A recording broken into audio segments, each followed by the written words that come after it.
Hey everyone, and welcome. Today, we are jumping straight into the GIC 2021 economics paper.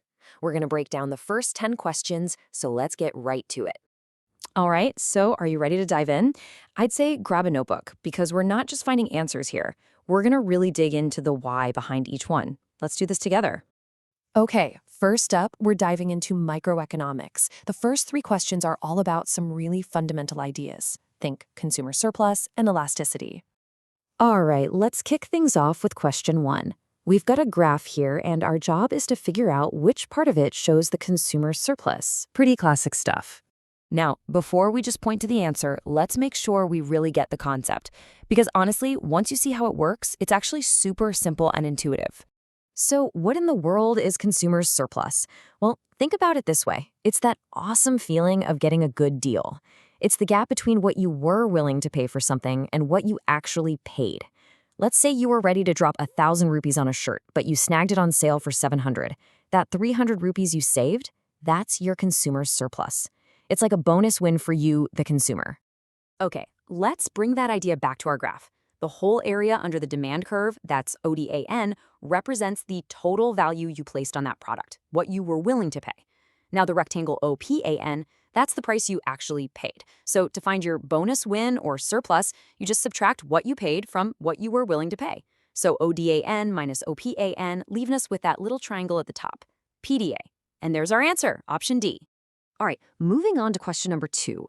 This one's a bit of a history lesson, a straight-up whodunit of economics.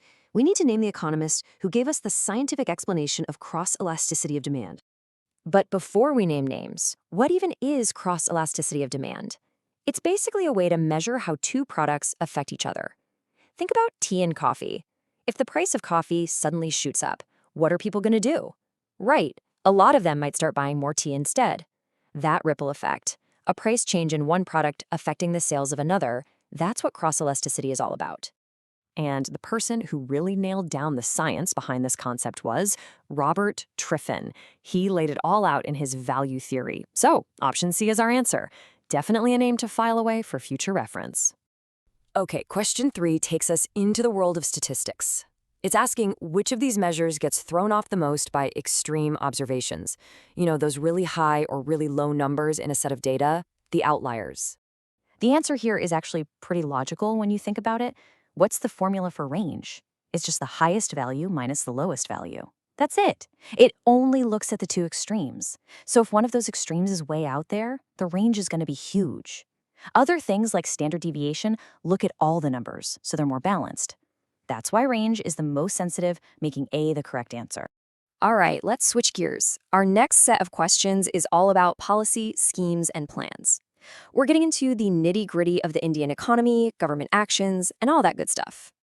Okay, question 4 is one of those assertion-reason types. So we have two statements, A and R. We need to figure out if they're true and if R is the correct reason for A. Statement A says pump priming can boost income and jobs, and R says that's because its multiplier effect works really well. So first things first, what is pump priming? The name is actually a perfect analogy. Imagine an old-school water pump. Sometimes you have to pour a little bit of water in to get the whole thing started and gushing water out. In economics, it's the same idea. The government spends a small amount of money to prime the pump and kickstart the whole economy, encouraging private businesses to start spending and investing again. So let's break this down. Is assertion A true? Yes, absolutely. The whole point of pump priming is to raise income and employment. But what about reason R? Is the multiplier effect quite effective? Well, not always. It can be, but its success depends on a ton of other things in the economy. It's not a guarantee. So since A is true but R is false, that leads us straight to option C. Next up, we have a matching question. This one is all about UP's One District, One Product scheme. It's a really cool initiative. We just need to connect the district to its famous product. Okay, let's just run through the correct pairs. For Siddhartha Nagar, we're talking about that special Kala Namak rice. Gorkhpur, that's got to be terracotta. Farrukhabad is famous for its textile printing. And last but not least, Hamirpur is matched with shoes. When you line all those up, the correct code you get is option D. All right, time for a question about India's 5-year plans. And here's the key. We're looking for the one that is not correctly matched. It's so easy to miss that little word, so let's be careful. Let's check these one by one. The sixth plan, 1980 to 85? Yep, that's correct. Plan Holidays, 1966 to 69? Also correct. The 12th plan, 2012 to 17? Correct again. So where's the mistake? It's the 8th five-year plan. The dates given are 1990 to 95, but the 8th plan actually ran from 1992 to 1997. That period between 1990 and 92 was covered by what they called annual plans. So option C is the one that's wrong, which makes it our right answer.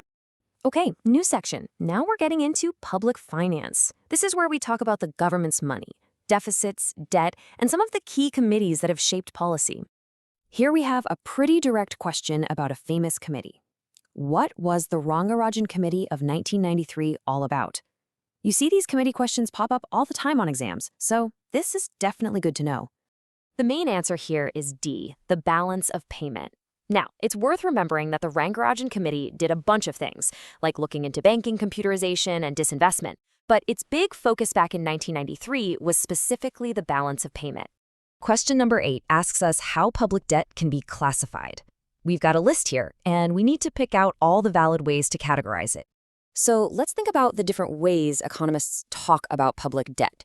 You can definitely split it into internal versus external debt. You can also talk about productive versus unproductive debt, and redeemable versus irredeemable is another standard way. But specific and differential debt, that's not really a thing. It's not a standard classification. So that means 1, 2, and 4 are our correct choices, which points us to option C. And we've got another not correct question. This time, it's about formulas for budgetary deficits. Our mission is to spot the one formula that's just plain wrong. If you look at option C, it says primary deficit equals fiscal deficit plus interest payments. Now, just think about that for a second. That would mean the primary deficit is even bigger than the fiscal deficit, which doesn't make any sense. This formula is definitely wrong. The correct formula, just so we're clear, is fiscal deficit minus interest payments. See, the whole point of looking at the primary deficit is to see the deficit from this year's spending, without the baggage of interest we have to pay on old loans. So you have to subtract it. That confirms that option C is the incorrect formula and the answer to our question. All right, we're on to our final question for today.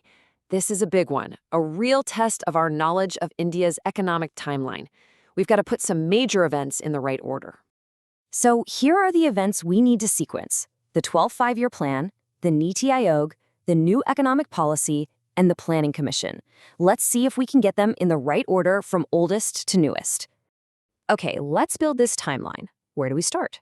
Way back in 1950 with the setup of the Planning Commission, so that's number IV first. Then we jump forward to 1991 for the huge shift with the new economic policy, which is number 3. Then came the 12th five-year plan in 2012, that's number I, and finally the Planning Commission was replaced by the Niti Aayog in 2015, which is number 2. So the order is 4, 3, 1, 2. That matches up perfectly with option D. And that's the first 10 questions, broken down. I hope you can see the pattern here. It's not just about memorizing facts or dates. For every single question, there's a core idea, a concept that you need to grasp. Real preparation is about understanding the why behind the what. That's the key. Hey, thank you so much for sticking with me through all that. I'd love to know what you're curious about. Is there an economic concept or maybe another topic you want us to tackle next? Drop your suggestions in the comments. I'd love to see them. Until next time.